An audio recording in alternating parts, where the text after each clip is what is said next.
नंदी की सवारी, नाग अंगीकारधारी, नित संत सुखकारी, नीलकंठ त्रिपुरारी है, गले मुंड मालाधारी, सिंह सोहे जटाधारी, वाम अंग में बिहारी, गिरजा सुतवारी हैं। ओम नमः पार्वती पते हर हर महादेव। जय भोलेनाथ। प्रिय श्रोताओं, आज सोमवार के दिन सुनिए सोमवार व्रत की संपूर्ण कथा। एक बार भोलेनाथ और माता पार्वती जी मृत्युलोक में भ्रमण करने पधारे।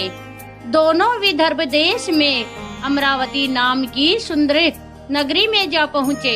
यह नगरी सभी प्रकार के सुखों से भरपूर थी। वहाँ बहुत सुंदर सुंदर शिव जी के मंदिर भी थे। भगवान शंकर देवी पार्वती जी के साथ उन्हीं में से एक मंदिर में निवास करने लगे। एक दिन माता पार्वती ने भोलेनाथ के साथ चौसर खेलने की इच्छा प्रकट की। भगवान शिव ने उनकी बात सुन ली और वे दोनों चौसर खेलने लगे। तभी मंदिर का पुजारी पूजा करने आया। माता पार्वती ने पुजारी से पूछा, पुजारी जी बताओ हम में से कौन जीतेगा? पुजारी जी ने कहा, महादेव ही जीतेंगे। थोड़ी ही देर बाद खेल समाप्त हुआ तो विजय देवी पार्वती जी की हुई। माता पार्वती ने पुजारी से पूछा, बताओ पुजारी जी हम में से विजय किसकी हुई? तब पुजारी जी ने महादेव को ही विजय होने की बात बताई।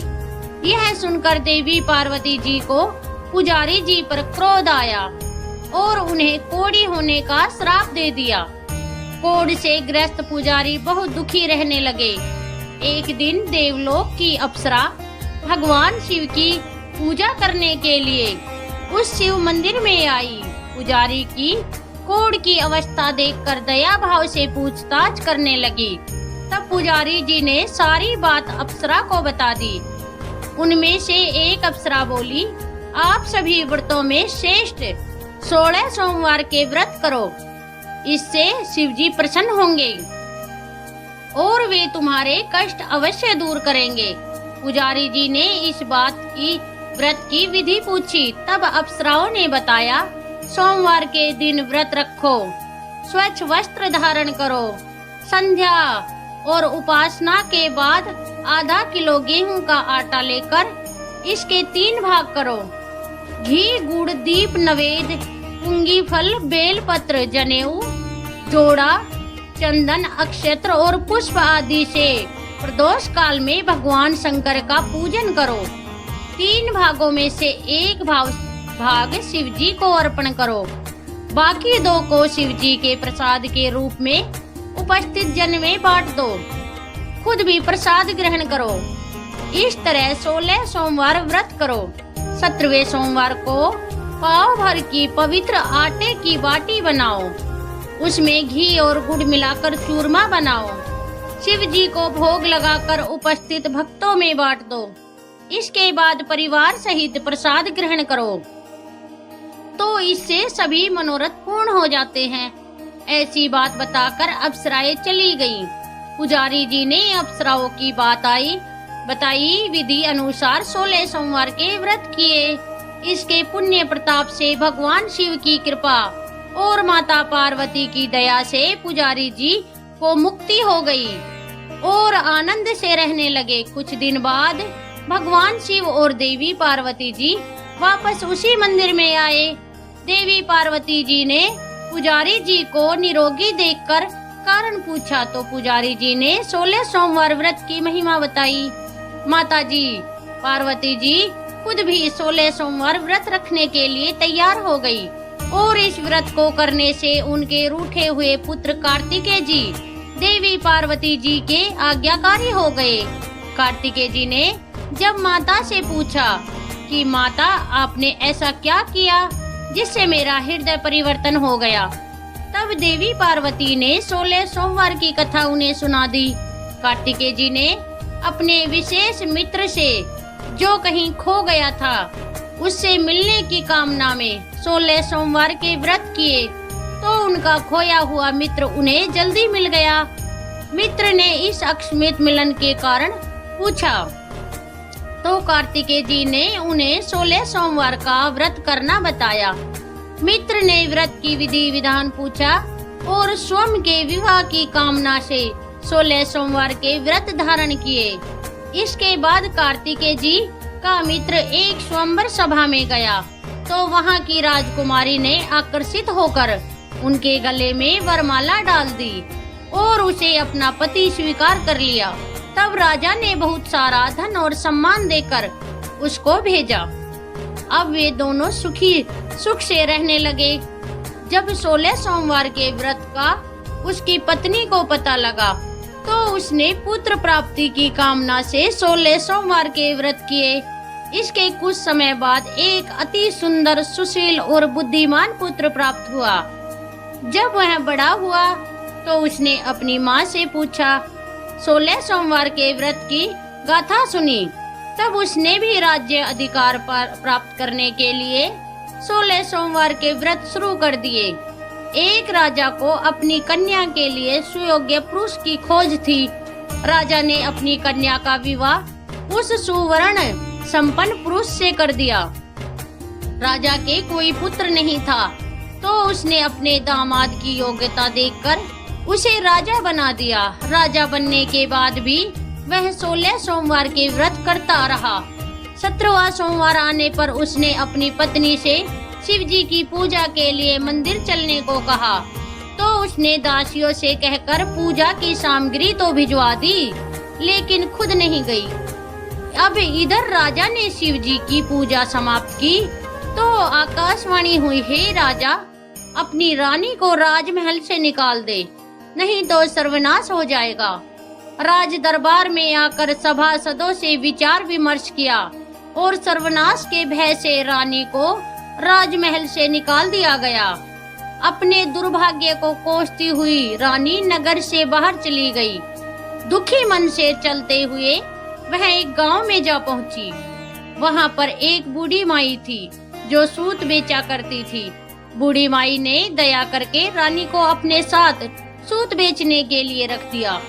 जब से रानी को साथ रखा, बूढ़ी माई का तो सूत बिकना ही बंद हो गया।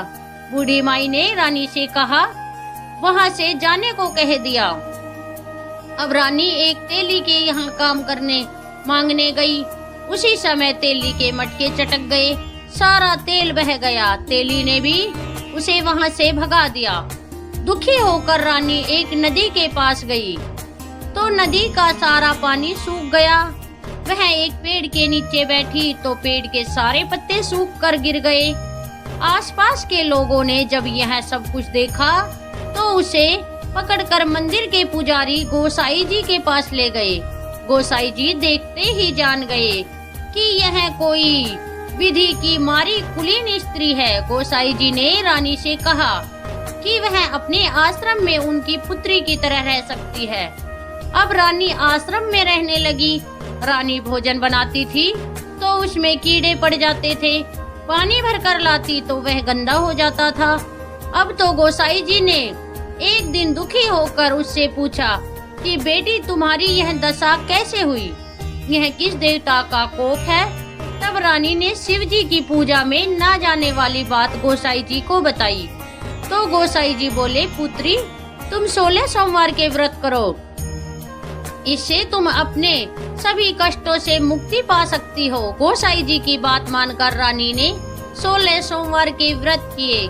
17वें सोमवार के दिन विधि विधान से शिव जी की पूजा भी की। पूजन के प्रभाव से राजा को इधर महल में रानी की याद सताने लगी और रानी को ढूंढने के लिए उसने चारों दिशाओं में अपने दूत भेज दिए। रानी की खोज में घूमते घूमते दूत गोसाई जी के आश्रम में भी जा पहुँचे। राजा को खबर लगी तो राजा रानी को ले जाने आश्रम पहुँच गया। गोसाई जी से बोला, यह मेरी पत्नी है। शिव जी के क्रोध के कारण मैंने इसे महल से निकाल दिया था। अब जब शिव जी का प्रकोप शांत हो चुका है तो इसे मेरे साथ जाने की आज्ञा दीजिए। गोसाई जी ने रानी को राजा के साथ जाने की आज्ञा दे दी। रानी बहुत प्रसन्न हुई।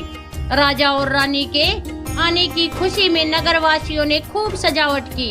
मंगल गीत गाए, पंडितों ने मंत्र आदि गाकर स्वागत किया। इस तरह धूमधाम से रानी का महल में प्रवेश हुआ। राजा ने ब्राह्मणों को दान आदि दिए, याचकों को धन धान्य दिया। जगह जगह भूखे लोगों को भोजन खिलाने के लिए भंडारे खुलवाए। राजा रानी 16 सोमवार के व्रत करते हुए, शिव जी का विधि विधान से पूजन करते हुए, सुख पूर्वक लंबे समय तक जीवन बिताने के बाद शिवलोक को पधार गए। इस प्रकार जो भी मनुष्य मन वचन और कर्म से भक्ति भाव से 16 सोमवार के व्रत और पूजन विधि विधान से करता है, कथा का श्रवण करता है, वह सभी सुखों को प्राप्त करके अंत में शिवलोक को गमन करता है।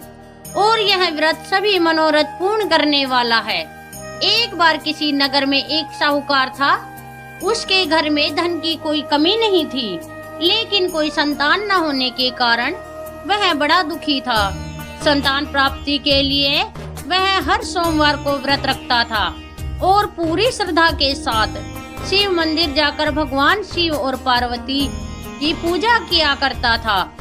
उसकी भक्ति देखकर एक दिन माँ पार्वती प्रसन्न होकर भगवान शिव से साहूकार की मनोकामना पूर्ण करने का निवेदन करती है। पार्वती के आग्रह पर भगवान शिव ने कहा, हे देवी, इस संसार में हर प्राणी को उसके कर्मों का फल मिलता है और जिसके भाग्य में जो हो उसे भोगना ही पड़ता है। लेकिन पार्वती जी ने साहूकार की भक्ति देखकर उसकी मनोकामना पूर्ण करने की इच्छा व्यक्त की। माता पार्वती के आग्रह पर भगवान शिव ने साहूकार को पुत्र प्राप्ति का वरदान तो दिया, लेकिन उन्होंने बताया कि यह बालक केवल 12 वर्ष तक ही जीवित रहेगा। माता पार्वती और भगवान शिव की इस संवाद को साहूकार सुन रहा था, इसलिए उसे न तो इस बात की खुशी हुई और न ही कोई दुख, बल्कि वह पहले की तरह ही शिव जी की पूजा करता रहा। कुछ समय के बाद साहूकार की पत्नी ने एक पुत्र को जन्म दिया। जब वह बालक 11 वर्ष का हुआ तो उसे पढ़ने के लिए काशी भेज दिया गया। साहूकार ने पुत्र के मामा को बुलाकर उसे बहुत सारा धन देते हुए कहा कि तुम इस बालक को काशी विद्या पढ़ने के लिए ले जाया करो। तुम लोग रास्ते में यज्ञ कराते जाना और ब्राह्मणों को भोजन दक्षिणा देते हुए जाना। दोनों मामा भांजे इसी तरह यज्ञ कराते और ब्राह्मणों को दान दक्षिणा देते काशी नगरी निकल पड़े। इस दौरान रात में एक नगर पड़ा जहां नगर के राजा की कन्या का विवाह था, लेकिन जिस राजकुमार से उसका विवाह होना था वह एक आंख से काना था। राजकुमार के पिता ने अपने पुत्र के काना होने की बात को छुपाने के लिए सोचा, क्यों ना मैं उस साहूकार के पुत्र को दूल्हा बनाकर राजकुमारी से विवाह करा दूं और विवाह के बाद इसको धन देकर विदा कर दूंगा और राजकुमारी को अपने नगर ले आऊंगा। लड़के को दूल्हे के वस्त्र पहनाकर राजकुमारी से विवाह करा दिया गया। साहूकार का पुत्र ईमानदार था, उसे यह बात सही नहीं लगी, इसलिए उसने अवसर पाकर राजकुमारी के दुपट्टे पर लिख दिया कि तुम्हारा विवाह तो मेरे साथ हुआ है, लेकिन जिस राजकुमार के संग तुम्हें भेजा जाएगा वह एक आंख से काना है। तो मैं तो काशी विद्या पढ़ने जा रहा हूँ। जब राजकुमारी ने चुन्नी पर लिखी बातें पढ़ी तो उसने अपने माता पिता को यह बात बताई। राजा ने अपनी पुत्री को विदा नहीं किया। फिर बारात वापस चली गई। दूसरी ओर साहूकार का पुत्र और मामा काशी पहुँचे और वहाँ जाकर उन्होंने यज्ञ किया। जिस दिन साहूकार का पुत्र 12 वर्ष का हुआ उस दिन भी यज्ञ का आयोजन था। लड़के ने अपने मामा से कहा कि मेरी तबीयत कुछ ठीक नहीं है। मामा ने कहा, तुम अंदर जाकर आराम कर लो। भगवान शिव के वरदान अनुसार कुछ ही देर में उस बालक के प्राण निकल गए। मृत भांजे को देखकर उसकी मामा ने विलाप करना शुरू कर दिया। संयोगवश उसी समय भगवान शिव और पार्वती उधर से जा रहे थे। पार्वती जी ने भोलेनाथ से कहा, स्वामी, मुझे इसके रोने का स्वर सहन नहीं हो रहा, आप कृपा इस व्यक्ति के कष्ट को अवश्य दूर कीजिए। जब भगवान शिव मृत बालक के समीप गए तो वह बोले कि यह उसी साहूकार का पुत्र है जिसे मैंने 12 वर्षों की आयु का वरदान दिया था। अब आज इसकी पूरी हो चुकी है आयु। लेकिन मातृभाव से विभोर माता पार्वती जी कहने लगी, हे महादेव, आप इस बालक को और आयु देने की कृपा करें, नहीं तो इसके वियोग में इसके माता पिता भी तड़प तड़प कर मर जाएंगे। माता पार्वती के पुनः आग्रह पर भगवान शिव ने उस लड़के को जीवित होने का वरदान दिया। शिव जी की कृपा से वह लड़का जीवित हो गया। शिक्षा पूरी करके लड़का मामा के साथ अपने नगर की ओर वापस चल पड़ा। दोनों चलते चलते उसी नगरी में पहुँचे जहाँ उसका विवाह हुआ था। उस नगर में भी उन्होंने यज्ञ का आयोजन किया। उस लड़के के ससुर ने उसे पहचान लिया और महल में ले जाकर उसकी खूब आवभगत की और अपनी पुत्री का धूमधाम से विदा कर दिया। इधर साहूकार और उसकी पत्नी भूखे प्यासे रहकर अपने बेटे की प्रतीक्षा कर रहे थे। उन्होंने प्रण कर रखा था कि अगर उन्हें अपने बेटे की मृत्यु का समाचार मिला तो वह भी प्राण त्याग देंगे। परंतु अपने बेटे के जीवित होने का समाचार पाकर वे बेहद प्रसन्न हुए। उसी रात भगवान शिव ने साहूकार के सौपन में आकर कहा, हे श्रेष्ठी, मैंने तेरे सोमवार के व्रत करने और व्रत कथा सुनने से प्रसन्न होकर तेरे पुत्र को लंबी आयु प्रदान की है। इसी प्रकार जो कोई सोमवार व्रत करता है या कथा सुनता और पढ़ता है, उसके सभी दुख दूर होते हैं और सभी मनोकामनाएं पूर्ण होती हैं। सोमवार कथा समाप्त। अब सुनिए शिव